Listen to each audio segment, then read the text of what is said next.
On episode 22 of the Think Wildlife podcast, I interview Dr. Umesh Srinivasan, who is an assistant professor at the Center for Ecological Studies at the Indian Institute of Science. Today, we talk about the impacts of deforestation, logging, and habitat degradation on the bird communities of the eastern Himalayas, predominantly in Arunachal Pradesh. Well, Manish, thank you so much for having me. It's very kind of you. So much of your research has focused on the impact of logging on wildlife, particularly in the eastern Himalayas. So, how extensive is the issue of logging in this region? Right now in the Northeast, commercial logging or large-scale logging is no longer a problem. Commercial logging was legal until 1996, when the Supreme Court banned any commercial logging. Although subsistence logging, which is families at the village level, families extracting one or two trees to build their houses and so on, that is still allowed. But commercial logging is no longer operational in the region. However, forest loss because of developmental activities like the building of dams and the building of roads, that still continues. How prevalent is the issue of palm oil in the region?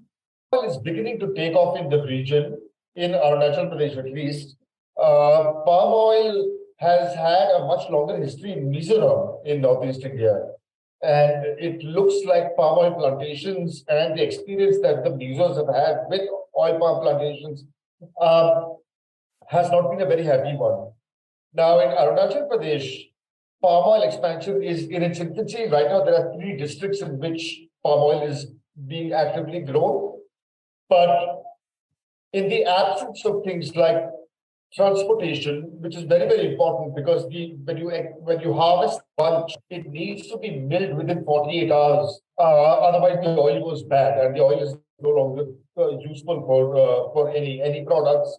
And so you need transportation and mills that are very, very close by, close to each other, close to the oil palm plantations, that's infrastructure that's not yet there in Arunachal Pradesh. Another problem with oil palm in Arunachal Pradesh is that Arunachal is primarily monsoonal. Most of the rain in Arunachal falls in 4 months of the year. And oil palm is a fantastically thirsty plant. Every single plant needs 300 liters of water a day to be able to provide fruit, to be able to fruit, profitably. And so, in the absence of irrigation, I don't see how oil palm plantations are going to succeed in this region. It's also quite high and hilly, and oil palm does very well in the plains, but not very well in mountains.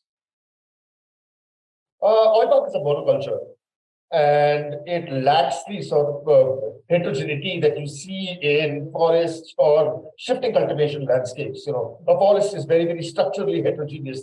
There are a number of niches. There's the understory, mid-story canopy, for instance.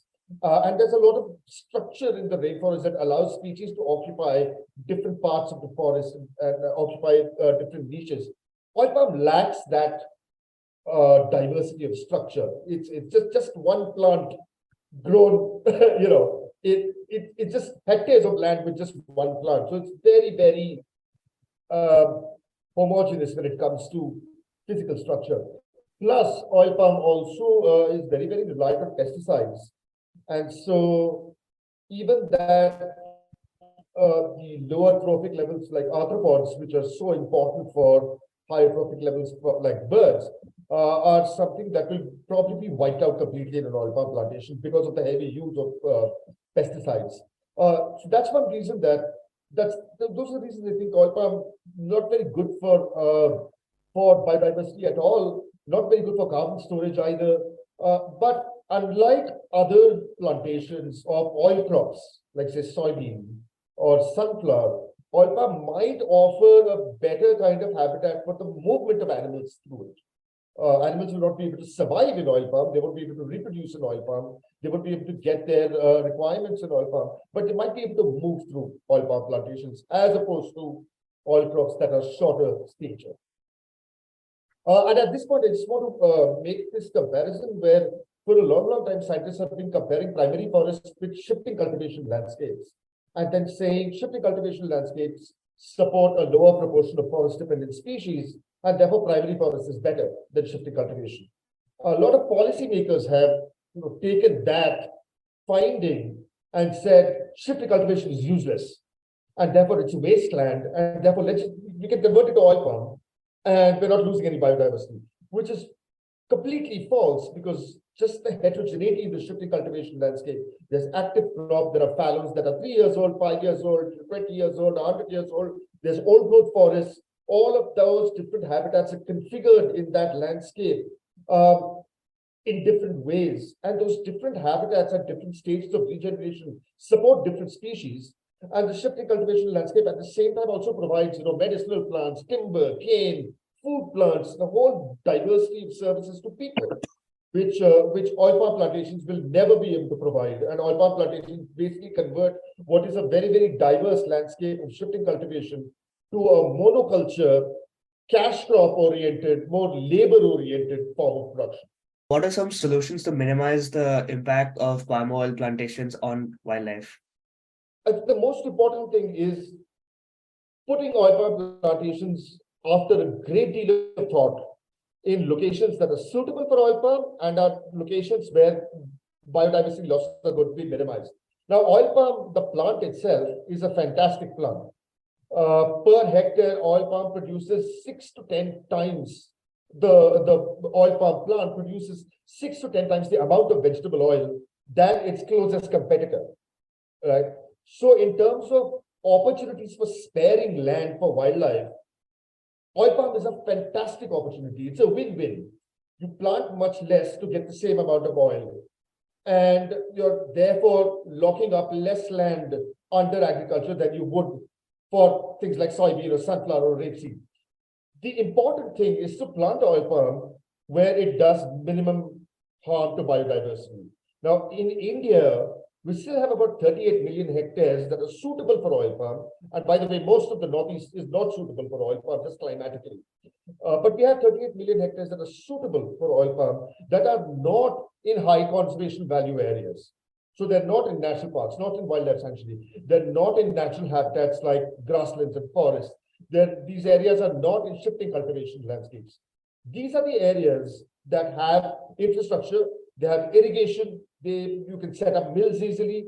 Those are the places that you should be planting oil palm, not in places like the north. Do these regional planning exercises for planting oil palm based on these considerations, then there will be minimal harm to biodiversity. And we've learned from the experiences of Indonesia and Malaysia that, and we should not be repeating those, right? Indonesia and Malaysia, 40 to 60% of their oil palm comes at the expense of primary forest. And we've seen what that's done to species like the orangutan and tiger. And it would be an absolute tragedy if India does not learn from the mistakes of Indonesia and Malaysia and just. So now moving more towards your own research, one of your main research topics were the impact of logging on understory bird species in tropical rainforests. So what are some of your main observations from these studies? Well, to begin with, logging, selective log. This is selective logging. It's not clear cut. It's not clear cutting. So it's a form of logging where commercially important trees are removed from the forest. So it's only a subset of the trees that have been removed from the forest. These are commercially important either because of the species that provides excellent timber, or because the trees are large and they provide a large amount of timber. One of the things that happens with logging is that the canopy opens up. You don't have a closed canopy anymore in the forest, and there's a whole lot of sunlight coming down onto the forest floor because of the change in the structure of the forest. And when sunlight comes down to the forest floor, it does a number of things. There's a lot of understory proliferating in log forest, unlike in primary forest where there's hardly any understory. Two, log forest is significantly warmer than primary forest. So because the sunlight's coming in, at noon, at midday, log forest is on average 3 degrees Celsius warmer than in primary forest. And the fact that it's warmer also leads to a loss of humidity in log forest. So log forest is 20% less humid than primary forest is. Now you can imagine that all of these changes in vegetation structure and changes in just the abiotic environment, temperature, humidity, have massive impacts on endothermic organisms like insects and arthropods, right? So the arthropod community completely changes in primary forest, in log forest, sorry. The arthropod community changes in such a way that most of the arthropods that are eaten by birds, that are favored by birds, become rarer in log forests. Um, that means that very often what happens is large species can't make it in log forest because the absolute energetic requirements that they have, the absolute resource requirements that they have, might not be met with in log forest. And therefore, when you have, on average, if you look at a bird community in general, smaller species tend to be more common, larger species tend to be rare. And that's what's called mass abundance scaling. That's just, it would be on average that large species are rarer than small species. And so what you have is this with logging is that you have a further reduction in the abundances of large species and then local extinction of large species from log forests, and that the forest gets dominated by smaller species. And that's what we've been seeing with our log forest communities, bird communities. One more of your papers, you studied the impacts of logging on morphological and behavioral correlates on long-term bird survival. So could you elaborate a bit on the subject and what the outcomes of your research were? Sure, yes. What we've been doing in Arunachal Pradesh is being monitoring 6 log forest plots and 6 primary forest plots since 2011. And in these plots, what we do is we go out and place mist nets. Mist nets are these invisible, near invisible nets that we use to capture birds. And then we ring each bird with a numbered aluminium ring and then release it back into the wild. We go every year in April and May, which is the early breeding season for these birds in the Himalayas. And we've been repeating this every year. Now, based on whether we're getting recaptures of birds that we have ringed in the previous year, or we're getting new captures of birds that have never been captured before, over time, what we can do is to estimate survival rates of these birds. So what is the probability that one bird, one individual, survives from one year to the next? Or rather, what percentage of the population survives from one year to the next? So if survival probability is 0.6, that means 60% of individuals in 2011 will survive to 2012. And so that's how we're estimating our survival rates. Now, the interesting thing that we're finding when we compare primary forest and log forest is that species that forage in mixed species bird flocks can maintain survival rates in log forests, whereas species that forage alone. So if I'm a bird and I never join any other bird while feeding, I feed alone, my probability of survival declines by 30% in log forests. So it's the social birds that are managing to make it in log forests, but it's the solitary birds that are suffering survival declines.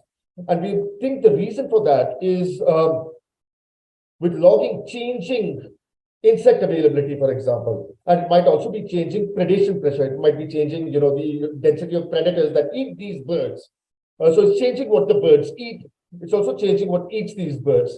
But the social species, and these are multi-species bird flocks, these are not like a flock of crows or a flock of pigeons. This is a flock of 6 or 7 different species that are very, very cohesive and tight. What we think is happening here is that these flocks, the composition itself is open to being altered to match the conditions in terms of predation and resource availability that are there in log forests now, the changed conditions. And therefore, these birds are able to maintain survival rates. Whereas the solitary species that are just hardwired to feed alone, they can't take advantage of, for example, joining another species and taking advantage of its early warning alarm system against predators. Those species are really losing out. Those species suffer significant survival declines in log forests. What are some research you're working on right now? So right now, what we're doing is looking at the joint impacts of climate change and habitat degradation on birds. The Eastern Himalayas is warming about 3 times as fast as the global average. So global warming is a huge, climate change is a huge problem in the Eastern Himalayas. At the same time, land is being degraded, right? You have forests being degraded or cut down for agriculture or other human habitation settlements and so on. What we're asking is, now we've been monitoring these birds in these mountains for the last 12 years at this elevation of 2,000 meters. Now, what's happening because of climate change is that birds are moving their elevational ranges upwards. This is not migration. This is the shift in the geographical ranges of these species, presumably because as the earth warms, these birds are going to need to move to higher elevations to remain in the kind of temperatures that they're used to, that they've evolved to. And so we're seeing these upward shifts of birds in the Himalayas. The question we're asking now is, when these birds shift up, if populations move up into primary forest versus populations moving up into degraded forests, what are the consequences of these joint impacts of climate change and forest degradation? So that's what we're working on right now. So compared to habitat degradation and habitat loss, what impact does habitat fragmentation have on bird ecology? We have not really studied the impacts of fragmentation in the Eastern Himalayas. But of course, there's a huge body of literature on fragmentation, right? It affects things like sociality, it affects nesting success, it affects foraging behavior, it affects survival rates, it affects a huge number of things. And a lot of these studies come from either temperate areas or from the Amazon. And the long-running study there is the Biological Dynamics of Forest Fragments Project, which is the BDFFP, which has given us massive insights into the way in which habitat fragmentation affects birds. In the Himalayas, I would imagine that at least at low elevations, the findings that we have with fragmentation should be pretty similar to what we've seen, what we see in the Amazon as well as in the Western Ghats. So there's a lot of work being done in the Western Ghats by Dr. T.R. Shankaraman on habitat fragmentation and bird ecology, and those findings pretty much mirror what we see in the neotropics. In the Himalayas at low elevations, I suspect that we would see pretty similar patterns. But as we move up to higher elevations, I'm not really sure what the impacts of fragmentation might be. Often higher elevation species tend to be thermal generalists because they face a lot more seasonality at higher elevations than species at low elevation, which tend to be thermal specialists and just specialists in general. So I mean, I don't know is the right answer, but I would suspect that at higher elevations, birds might be slightly more tolerant of habitat fragmentation than birds at low elevations. So my final question for you today is that what has been your biggest learning as a conservation scientist? One of the things I think is that conservation biologists or conservation scientists create a wealth of information that is useful for management. It's often very difficult to have that knowledge actually inform management. And even if it does inform management, the conservation landscape changes so rapidly that your work is never finished. The work of a forest manager, the work of somebody who's trying to conserve biodiversity never ends. You can't say, oh, here we created this protected area, it's a tiger reserve now, and in perpetuity, nothing's going to happen to these tigers. No, when you created the tiger reserve, perhaps there was no hunting at the time. Now suddenly there's a booming market in Vietnam for tiger parts, which now creates incentives for hunting. So you have to deal with that problem now. Then you have climate change coming in, which means that animals need to move to be able to adapt to climate change. And so now you have a new problem, which is connecting the remaining patches of habitat that you have left with each other. And so I think one of the biggest learnings for me is that it never ends. You can't sit back and say, I've done this, and now biodiversity is protected, because the landscape of threats and the environment threats changes very, very rapidly in response to social, political, economic factors that need to be dealt with on almost a day-to-day basis. That was an interesting insight. So that was my final question for the interviews. Thank you so much for your time. It was a pleasure speaking to you. Thank you very much, Anish. Pleasure speaking to you as well.